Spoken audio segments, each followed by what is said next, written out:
Hi there and welcome to Crime Time Inc. My name is Simon McLean. I'm a former murder squad detective here in Glasgow and in the west of Scotland, as well as having worked nationwide undercover and in surveillance operations for many years. Here is my partner in crime, Time Inc., Tom Wood, retired Deputy Chief Constable of Lothian and Borders Police. But a warning, you might struggle with this accent. Good day, everybody. Good day. My name's Tom, and I spent a long career in policing in the more genteel part of Scotland, the East Coast near Edinburgh. I spent much of my early and middle years as a detective working on serious crime. Later, as a senior officer, I was involved in running big operations and major public order events. Simon and I are both writers, and we share an interest in true crime and what goes on behind the scenes. There'll be very few people with our insights and detailed knowledge. Good evening, Mr. Wood. How are you? I'm very well, thank you, Simon. I'm very well indeed. And we've got a very special guest on tonight, a non-police officer. I think that's really nothing to do with crime itself, Donnie, not a law enforcement officer. Well, not that I've told you. Maybe the other side of the fence comes to mind. You know, that's probably closer to it. Donnie, the first thing I've got to clear up is you've been a bit elusive about this coming on video and all that stuff. Are you the Banksy of the West End of Glasgow? I wish it was, the money that he's got. You've got a big presence on Facebook, but it's kind of anonymous, isn't it? It's the West End. What's it called? Glasgow West End. It's only anonymous because nobody reads it. Well, I happen to know that's not true. Well, first of all, the reason it's anonymous is that I have other jobs and I've had other jobs, and a lot of the time you really don't want people to know what it is else you're doing. It started off as a hobby, even less than a hobby. If you cast your mind back to 2010, when I get snowed in, I was in Great George Street, at the flat at the top of Great George Street, and the snow came down. And I was working down in London at the time, and I was fortunate enough to be at home when the snow came down. So I 3 weeks kept us in there. I can't get that car out yet. It's at the top of that great hill, you know. So I get stuck there, and I thought things to do. And I worked previously for pub companies, and so reasonably high level. And I was introducing social media as part of what we were doing as pub companies. So I thought, let's have some fun and start up my own pages. You know, you have to look and see. And there wasn't one called Glasgow West End. And I thought, let's just open one, Glasgow West End. And that's how it came about. And I've been on it, off it for the last 10 years and 13 years now. We've got a following. Followers, we're up to 18,000 I've got now. Last month, I've had just under 2 million hits on it. So yeah, it's quite exciting, really, sometimes. And yeah, I've got a bit more time now because I'm not semi-retired. I still do a lot of things, but I've got a lot more time at home. I do some work on it now, and I love to see what it is that makes people like things. And I think that's, very important. What do you think people like? You've got to understand the medium. The medium is visual. This whole thing, social media, is visual. And, as we both know about writing and words, it's totally different. It's the other side of the coin from writing and words. It's completely visual. The secret is you've got to get a good visual. And the following secret to that is keep it simple. And the next secret to that is keep it singular. You want one good, simple visual, and you don't want a group. A lot of people post on social media and say, here's a photo dump. Here's 650 photographs I took on holiday. Nobody reads it. Nobody looks in. I wouldn't. You wouldn't. We don't. So it's just a sort of vanity thing. People are dumping it on there. Whereas you want to pick one good photograph. I have my own personal Facebook pages as well. I think the trick is trying to find one photograph. And that can take you a while. What photograph sums up the experience that you had today? And putting one on. It's quite hard, actually. So go one photograph and keep the words to a minimum. That was around 2010 and over the last 13 years. During that period of time, Donnie, because you've been a wee bit modest, the posts that you put up have always got, or mostly always got, a historical theme to them, i.e. you've got a picture of Kelvin Bridge 100 years ago, and a picture of it today. That was only last week. I love the idea of the immediacy of communication, and I saw the picture on Facebook, which was a colourised postcard of Kelvin Bridge from, I reckon, 1908, something like that. It was colourised, so it had a sort of a nice sort of faded effect to it. And I was walking across Kelvin Bridge that morning, lovely blue sky. So I took the exact same photograph and just a little 30 seconds, put the two together, now and then. So I just posted it and put now and then. And so I put Glasgow West End at Kelvin Bridge, now and then, with the photograph, previous one at the top, the latest one at the bottom. So far, it's had 1.75 million clicks on it. I've had people, commenting on it in Arabic, Israelis commenting on it. Lots of people from South America, Cuba, Eastern countries. What about Edinburgh? No, they haven't got internet in Edinburgh yet, have they? It's like the pigeon's on its way.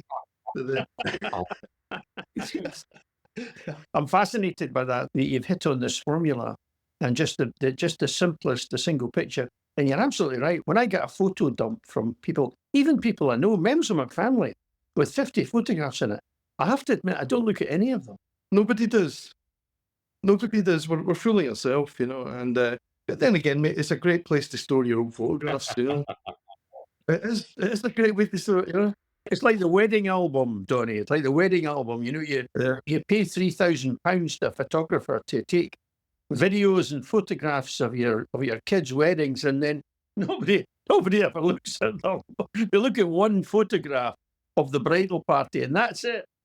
For a minute there, Tom, I thought you were going to say you take videos of your wedding, and I was going to jump in and say there was no video when you got married, Tom Wood. We had the old box camera. We're good over it.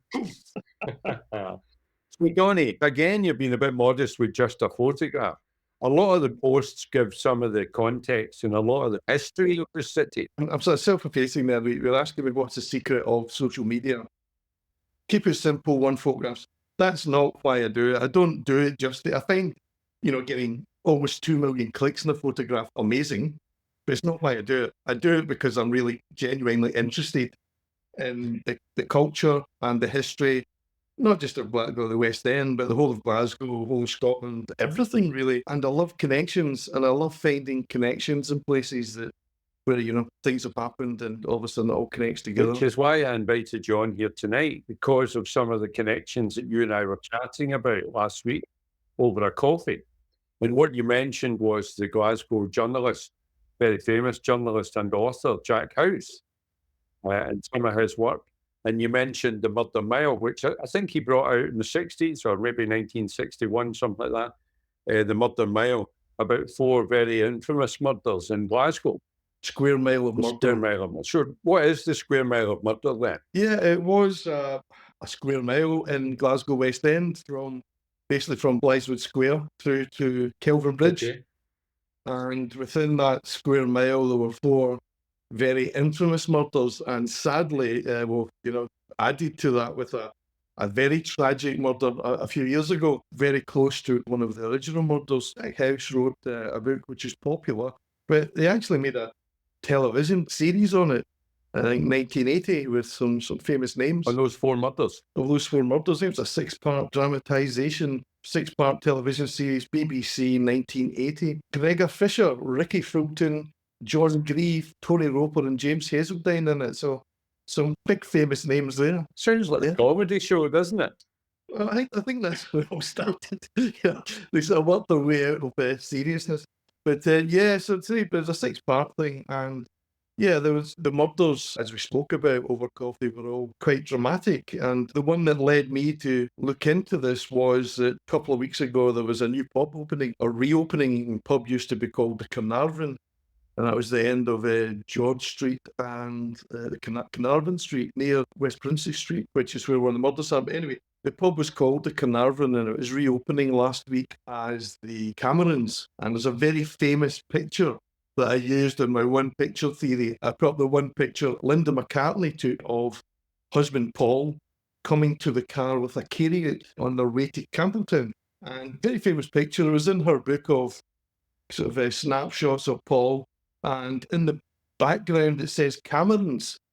Now, there's been a lot of talk in the web about this Cameron's, because the pub was there and it was called Cameron's, but actually you go and look at the pub, it's not Cameron's. The pub in the picture is not Cameron's, down to the stonework in the picture is brick.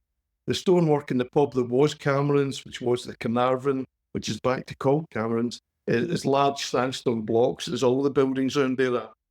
But the big question is, where is it? Because Linda McCartney says it was there. She said it was on Carnarvon Street. It's everyone takes us. But anyway, that's beside the point. And looking at the new name, which has gone back to Cameron's of this pub, I remembered it was called Oscar Slater's. Right. Ah. And it was called Oscar Slater's, I think, in the 80s. And I always wondered, who was Oscar Slater? And what a strange name for a pub. Yes. Yeah. So I went back to, that's right, there was the Oscar Slater trial, and it was part of the Square Mile of Murder. This was the murder of Marion Gilchrist, the murder of Marion Gilchrist, yeah. Just round the corner from that. Just round the corner. I wasn't quite on Carnarvon Street, West Princess Street, yeah. Just round the turn of the century, I think. Just round the turn of the century, yeah. Oscar Slater was quite a famous case. Tom, you'll remember maybe from college and stuff, from our academic studies in the police. That's right. The trials of Oscar Slater, it's one of these landmark trials. The crux of it was this leading of previous bad history to a jury. And from then on in, of course, that changed very much. But the trial of Oscar Slater, it's been studied in depth, and it still is. And if you do a criminology course, a legal course, you'll hear about the trial of Oscar Slater, along with the famous cases, the Manuel case, the Chalmers case, the Ruxton case. The trial of Oscar Slater are right up there. Let's have a wee look at Marion then. If we think about Marion, who was the victim of this incident that was pinned on Oscar Slater, 1908. And Slater wasn't born as Oscar Slater. He was born as Oscar Joseph Lechsteiner in Germany, and he changed his name to Oscar Anderson and then Oscar Slater. By the turn of the century, he was living in Glasgow. As Tom says, the downfall here was his background, his lifestyle, that he was a gambler and a bit of a gangster, and he claimed to be a gymnastic instructor, a dentist, and a dealer in bread. I think he was a bit of a con man, Donnie. I think that's how it comes across when you read about his life prior to that. He had been about as well. Glasgow wasn't his sort of first destination when he came. It was London to begin with, then Edinburgh, and Glasgow lastly. So he had he had moved around a lot. One of the things was, although he was Jewish, one of the things that stands out from the trial, the court case, was that he get no backup from the Jewish society, which was quite large and affluent in Glasgow at the time, who really wanted to distance himself for fear of growing anti-Semitism. Of course, just as prior to the First World War, of course. Yeah, prior to the First World War, yeah. When things were building up. So Marion was 83 and she was beaten to death in a robbery, 49 West Princess Street. She was quite well to do, Marion, despite having a lot of jewellery worth a lot of money in her hole. The robber seems to have been disturbed by a neighbour and got away with just a brooch. And before the murder, some days before it, somebody had turned up at her door looking for somebody called Anderson. So this, together with the fact, this is quite interesting that Slater went to New York within a few days of the murder. I think the murder was on the 21st of December, Donnie. Does that ring a bell? Yep. Mm-hmm. And 2 days later, he was on a boat to New York. And that, again, was seen as damning evidence against him. It's interesting, Tom, that a lot of the things that when you read it, you see that the damning evidence, and there's no background to it. It's all circumstantial, really. And there's not an awful lot of work put into it, because we find out later on that he had booked those tickets to New York prior to the murder. But that never came up at the trial. It seemed there was a concerted effort to make our Oscar fit the bill here. Reading Oscar Slater, which I did years and years and years ago, I always got the impression that Oscar Slater was seen as being a dodgy, dishonest foreigner. And that was almost evidence enough. He was a prime candidate just because of his background. And of course, that's the whole nub of the case. So you're absolutely right. It was pretty thin, apart from the fact he was a suspicious character. We were talking to Alan Nichol last week, Donnie, who you'll know through Ringwood. He's a Ringwood author and former solicitor and former AD. And we were talking about the media. In fact, we didn't talk about it an awful lot on the podcast, but I've spoken to Alan about it separately, about his book.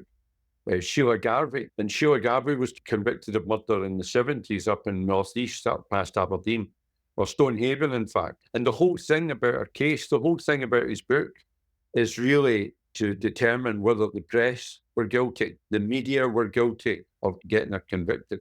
And that seems to have been the case in the Victorian times as well. And the further back we go, the media seem to play a much, much bigger role in trials and cases than they would now, or would be allowed to now because of our laws now. What do you think of that, Tom? That's absolutely right. Remember, the Lord Advocate's guidelines, as they were, didn't exist. And so the press had free rein. And if you go right back, I mean, a case I've studied in depth, the Birkenhead murders, the Westport murders, which happened in 1828. So you're talking about way back even before Oscar Slater. And there's no question that the press there absolutely whipped up a frenzy and very much drove the investigation. And we know, Simon, because we've been involved in cases much more recently than that, where if you weren't too careful, the press actually started to drive the investigation. Well, you need look no further than the so-called Bible John murders to see where that can lead. The other thing is that it's always struck me when you're looking at Oscar Slater and some of the other cases, the one I'm interested in is a case in 1936 of Charlotte Bryant. She was an Irish woman, and again, this anti-Irish thing, and she was a mother of 5 children. And there's a greater judgment placed upon a mother who commits a heinous crime because better was expected of them. And likewise with a foreigner like Oscar Slater, immediately it's a kind of an aggravation just being who he was. You think that's still the same in this day and age? I'm not sure. I would like to think there are greater legal protections, but the most recent incarnation of that is the issues round about Muslim offenders. Because of the terrorist situation, because of the problems that are happening in other sides of the world, they are now the people who are looked on with suspicion. Whereas it used to be the Irish, it's now the Muslim population. And I think you've got to be very careful of that. You've got to remember that when you're making judgments. So, Donnie, what became of our Oscar? Well, funny you're talking about the press, trial by the press, but Oscar had some big names on his side, you know. He had some, practically probably the biggest hitter in the land, hitting for him, batting for him with Arthur Conan Doyle. Sherlock Holmes author came to his defence, asking for a full pardon for him, which he didn't get. And that was after the book written by Roughhead, in the case of Oscar Slater. A whole host of people come in saying, you know, this doesn't look right. Another thing about the evidence was that there was only a brooch stolen from Marion. Let's remember that she was severely battered about the head and face and body. She'd broken ribs. She was 83 years of age. So it was quite a horrific murder in its day and had to be solved, might I suggest. But there was only this brooch stolen because we think he was disturbed, or that was the theory of the day. And Oscar was found to have pawned a brooch and had the ticket in his pocket for this brooch that he had pawned when he was arrested. That sounds damning. It was a different brooch.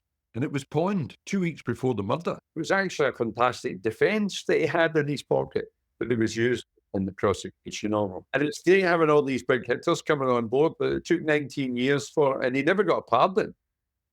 He was originally sentenced to death, I think, Donnie. He was sentenced to death within the month. Yeah, it was meant to be almost immediate hanging, and we got a 20,000 signed petition by locals in Glasgow area. And, you know, 20,000 people signed on him, so the idea of the scary foreigner thing, maybe not. The talk in the street must have been, and the pubs must have been, this is a setup here, this is a fit-up for this guy. It was funny, you mentioned Conan Doyle's involvement. By that time, Arthur Conan Doyle, he'd begun to be involved in all sorts of things like spiritualism and stuff like that. The fairies, remember the fairy photograph? It was him that gave that a signature of authenticity. That's right. He fell for the fake photograph. That's right. But he did take up causes. One of his big things was fairness.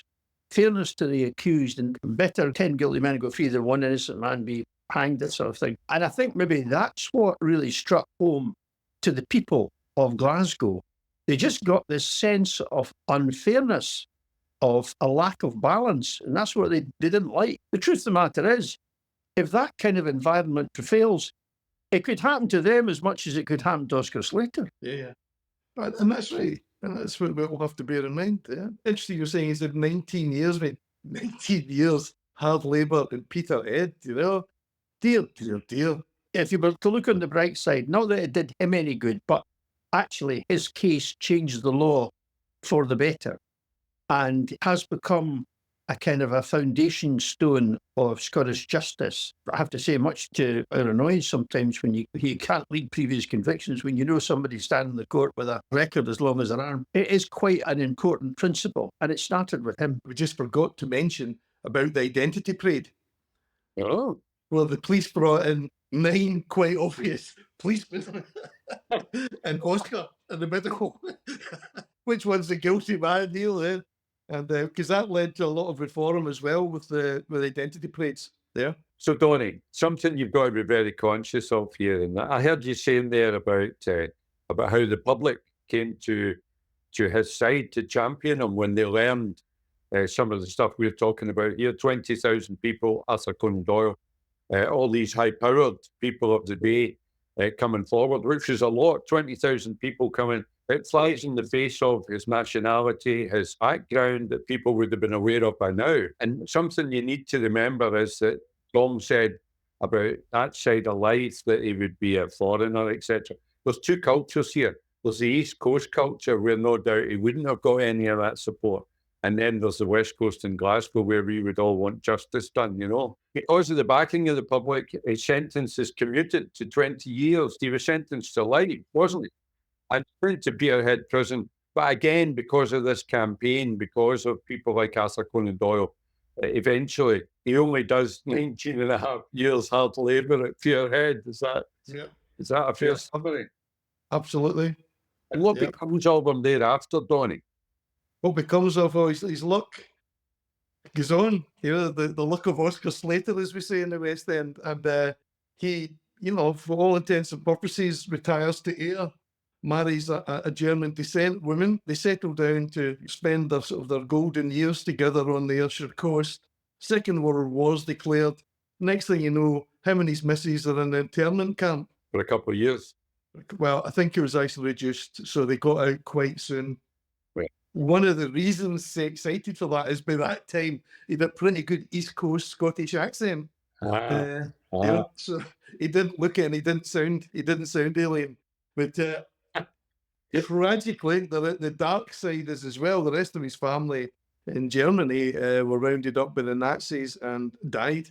Yeah, which just goes to show that no matter the plight you're in, a cultivated East Coast Scottish accent is the passport to freedom. And excellent. Sorry, I don't understand. Like, you speak slowly. It's not up against Donnie. That's why I'm waiting 1 year. I think just to run it back a bit, just to mention one thing, and that is that when you read the trial of Oscar Slater, in actual fact, there was a lot of legal disquiet about it too. I'm not sure. I think the huge public support assisted, but also within the legal fraternity, there was also starting to be questions about the fairness of it. And I think that was another factor that weighed on it. But as you said, Simon, it surprised, but I mean, 19 and a half years in Peterhead. I mean, Peterhead was, and I'm talking about recently, I visited Peterhead prison in the early 2000s. And even then, it was a horrible place. What it must have been like in 1900 odd, I don't know. So, Donnie, at the start of that tragic tale, or certainly tragic for Oscar and for Marion, of course, what's the biggest thing about it with these miscarriages of justice and such like is that the actual murderer was a waste of meat? I was actually just thinking that earlier, you know, that really, you know, whoever it was got off with it for the price of a brooch, you know. There was no forced entry. I noticed that when I was reading about the actual crime itself. So it looks like it was someone that knew it. And her maid had just gone out, as she did most evenings, to go and get an evening paper or a bit of shopping or whatever. So it was someone that knew her and knew the routine of the household, because it was a big house, a big Victorian house in the West End of Glasgow, in a well-to-do area. So it's someone that had either been watching, or I suspect that knew Marion, maybe a family member, or maybe someone through business or whatever that knew what was in the house. Well, and saying that, they didn't know where the jewels were. You know, Yeah. Today's prices, there are £300,000 worth of jewels in there, seemingly in our wardrobe, and they were going through our papers. So who knows what it was they were actually looking for, or what it was they were doing. It looked to me, I don't know how it was in the West, but During the 70s and 80s, we had a lot of bogus workmen who would call at big houses, trying to con their way in and steal whatever they could. And I remember years ago when I was reading the trial of Oscar Slater, I sort of got the impression that it had all the hallmarks of that, because the violence was completely disproportionate. All that needed to be done to an old lady, if she'd been interfering in the theft, she could just have been shoved out of the way. It struck me as being completely disproportionate, and probably somebody, a stranger coming to the door and got caught in the act, perhaps, and overreacted. Yeah. And you wonder what else he must have done, having gone away scot-free from that one. Absolutely. It's the other danger, Tom, as we've discussed before, is when the police focus and put blinkers on and focus on an accused who looks like the main man.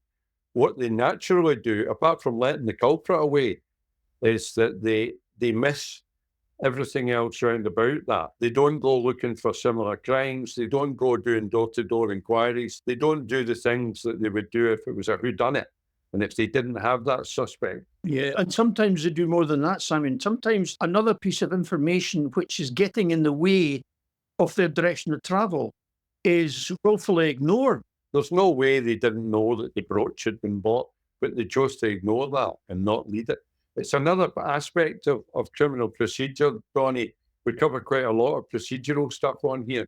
And it's another aspect, it's quite a modern aspect, Tom, is disclosure, that you have to disclose all of your inquiries to the defence during a serious trial like that. And that's a big step forward, I think, in thoroughness and not having miscarriages of justice like that. That only really came about because of another case where there was clearly evidence being unearthed by the police that pointed away from the suspect and which was not produced. And that's where disclosure came from. Yeah. You usually find that the law is actually comprised of a whole lot of experiences, usually bad experiences like Oscar Slater, and then a patch is put into the legal system and the law to make sure that that eventuality is covered the next time. Donnie, we'd see other murders in our murder mile, the mile murder, but I don't want to go on to them just now because we're coming to the end of our podcast. I don't know if you know this, but you mentioned a name at the start of this tale because of the location and because of your musings in the West End and digging out old photographs. The name of Linda McCartney and her lesser-known husband of the day, Paul McCartney.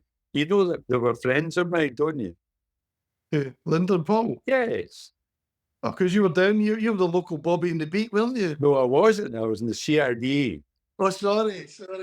We only had one policeman in Campbellton, for God's sake. So, Well, I was everything. I went to meet Paul. This would be 1981. I was doing my aid to CID and the DS was off. He was off sick, so I was on my own. So I was the only detective within 100 square miles. And we had a thing in Campbelltown called the August Show. And obviously it was held in July. The day before it, I thought, I'm going to go and meet Paul and ask him what his movements are tomorrow, because he always came to this farm show, this agricultural show. So that was my excuse to go and meet him, Donnie, up at his farm. Wonderful. Yeah. So I drove over up and Ford Cortina. It nearly took the sump out of it. And when I got there, eventually, because I had to get through layers of guards and farm managers and whatnot. And when I got outside his farmhouse, all suited and booted, of course, with the CID card, what I was confronted with was Linda McCartney with her face, like a frozen face. You have no idea. I was scared. I was absolutely scared. And she came out, and by this time I'm shaking. And she said, yes, can I help you? But at this time, Paul's flushing all the dope down the toilet, is he? Yeah. That's a scandalous accusation. Yes, we're going to have to cut that out. Obviously, we'll get in for libel. Trust you, Ronnie. Not that, Paul. Well, toilets flushing, but there's a lot of children. So she came out and said, yes, can I help you? So I produced my one card, which usually opened doors for young detectives. It's not with the case of Linda McCartney. Far from smiling and saying, oh, hello, officer, how can I help you? Her face went even steelier, and she was ready to grab me by the collar and march me into my car. And I would have gone. By that time, my bottle had crashed completely. I'd forgotten why I was there. I had, a powerful woman can do that to you quite easily. But for some reason, as I was mumbling, she said, would you like to meet Paul? And I said, oh, yes, please. And she said, come and get a cup of tea then. She had kids the same age as me, So she took me into the farmhouse, and Paul wasn't there at first, but the kids came running in. How many strangers do they get? Not very many. Not very many.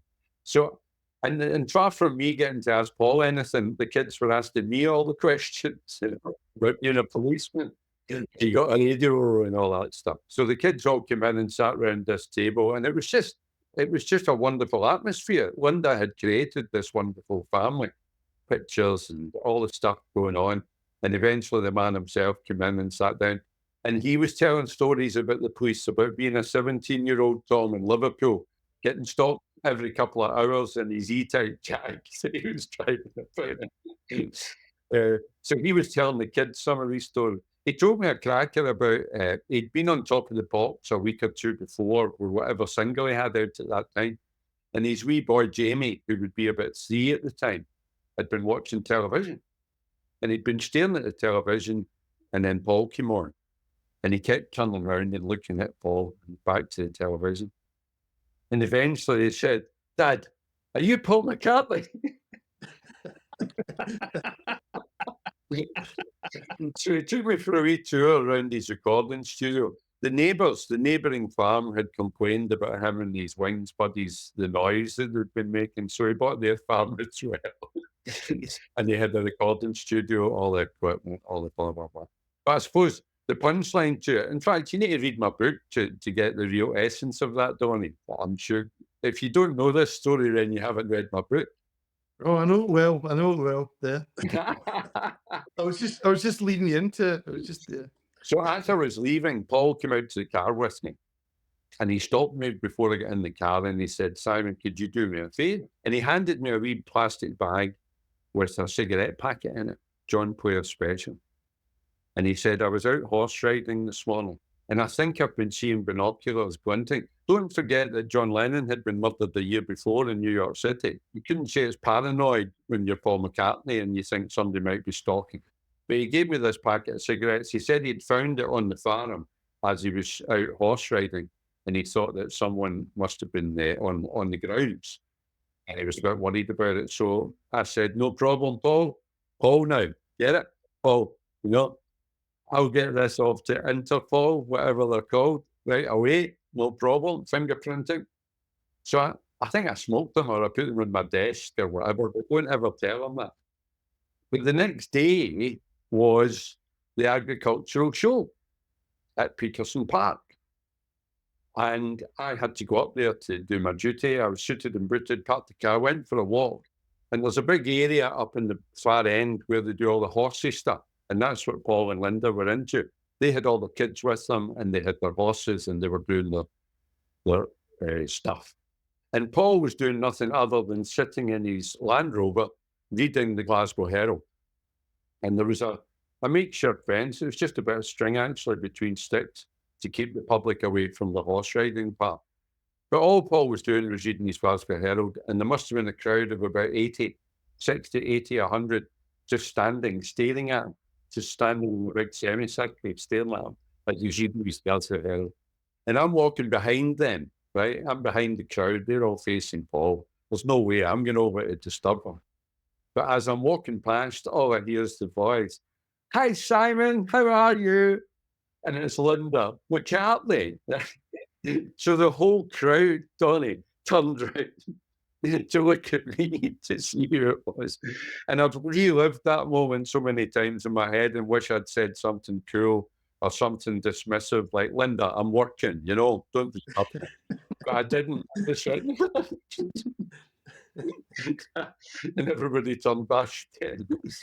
So as I was coming out, all chuffed, wait to tell somebody this story, no doubt, that Linda McCartney knew who I was.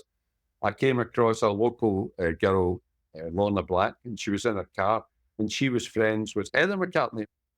And the two of them are sitting in the car and puffing away, feet up in the dashboard, windows wide open, smoking like chimneys in the car. And of course, I went up to the car and said, "Hi, Lorna. Hi, Heather. How are you? Oh, you're the policeman that was up at our house yesterday." But I said, "Yeah. And your mum and dad don't know you smoke, do they?" Shock horror. And I said, "Is that John Player Special by any chance?" She must have thought I was some detective. Or had fantastic. Recognise the smoke. Of course, it was John Player Special, and I told her Is this. that right? Yeah.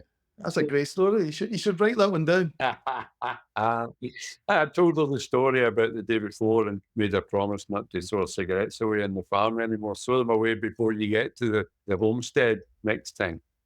So that was the kind. But you need to read the whole thing to get the whole gist of it. You know, me and Paul being pals and all that. Tell us again about the Linda McCartney photograph. We need to get our audience onto this. That would be great. That would be wonderful. Because it's a mystery. You can get the photograph off the web, you know. Paul McCartney in Glasgow outside a pub, and it says Cameron's behind him, and there's a Whitbread poster. Even better, go onto my website and read all the comments, Glasgow West End. People have identified the gang sprays in the background, you know, Right. where the gang logos are, whatever. We know what year it was, Donnie. I think it was 1973, I think, top of my head. Okay. 73, yeah. And you think people think it was a Carnarvon bar? Well, it says Cameron's, you know, on the top of the pub. Yeah. It says Cameron's. But as far as I can find out, there only ever was one Cameron's in Glasgow, and that was the pub that later became known as the Carnarvon, and it's now gone back to be called Cameron's, and at one time was called Oscar Slater's. Okay, we're going to get the Crime Time team onto the... And I've checked not just in Glasgow, but round about, because Linda McCartney has said it was taken in Glasgow. And she said it was taken in the Carnarvon. And she said Paul was actually in the deli, the other side of the road, buying some food for their drive up to Campbelltown. And everybody says, yeah, there was a deli the other side of the road. Cameron's was there, the other side. But it's not the actual physical building. It's not Cameron's. It's like, I've been out, measured it. It's not Cameron's. So it's a mystery. Okay. Well, you come to the right place, Donnie McIntyre. Absolutely. Well, when I come back on next time, I'm hoping we have an answer to this. Well, Yeah. Well, we're getting 3 other murders to get to. So if you don't get invited, you know what happens. We failed again. We'll need to set up an instant room, Tom. We'll need to get an instant room set up there. That's it. That's what we need. Yeah, that's what we need. We'll crack it. We'll crack it. Donnie, that's brilliant. I hope you will come back and talk about the other murders. When you've got the slightest clue what you're talking about, will you come back on and join us on the podcast? That will never happen. I've spent a lifetime laying it, and I don't intend to change now. Thank you very much. You'll feel perfectly at home on this podcast. Let me tell you. Sorry, but I can see that.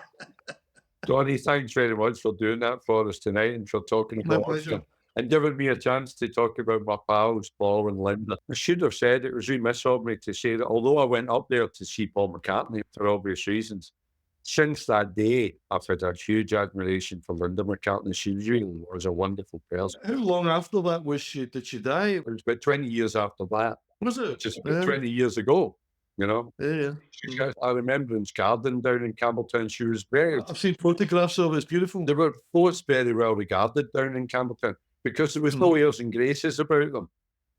There was nothing pretentious about McCartney or Linda or their kids whatsoever. They were very much part of the community down there. Donnie, thanks very much for coming along and doing that tonight. You've been fantastic. Keep up the good work and get us lots more stories and crimes that you can bring back to Crime Time Inc. Thanks, Donnie. It's been good to meet you, and I'll meet you again next week. Well done. See you next Sunday. Yeah. Yep. Cheers then. Next time on Crime Time Inc. I can remember one of the first ones that I did when I was a young lad, younger reporter in Clydebank, and it was maybe one of the first times that I'd had to go to someone's door. And needless to say, you're more anxious when you've never done it before. So I had gone to the door, and as I approached the house, the door was slightly open, and I thought, oh no, that this makes it. I don't know why, but it just felt even more awkward. That the door was half open. I thought, what am I going to find? Anyway, I went up, and just as I was about to chat the door flew open.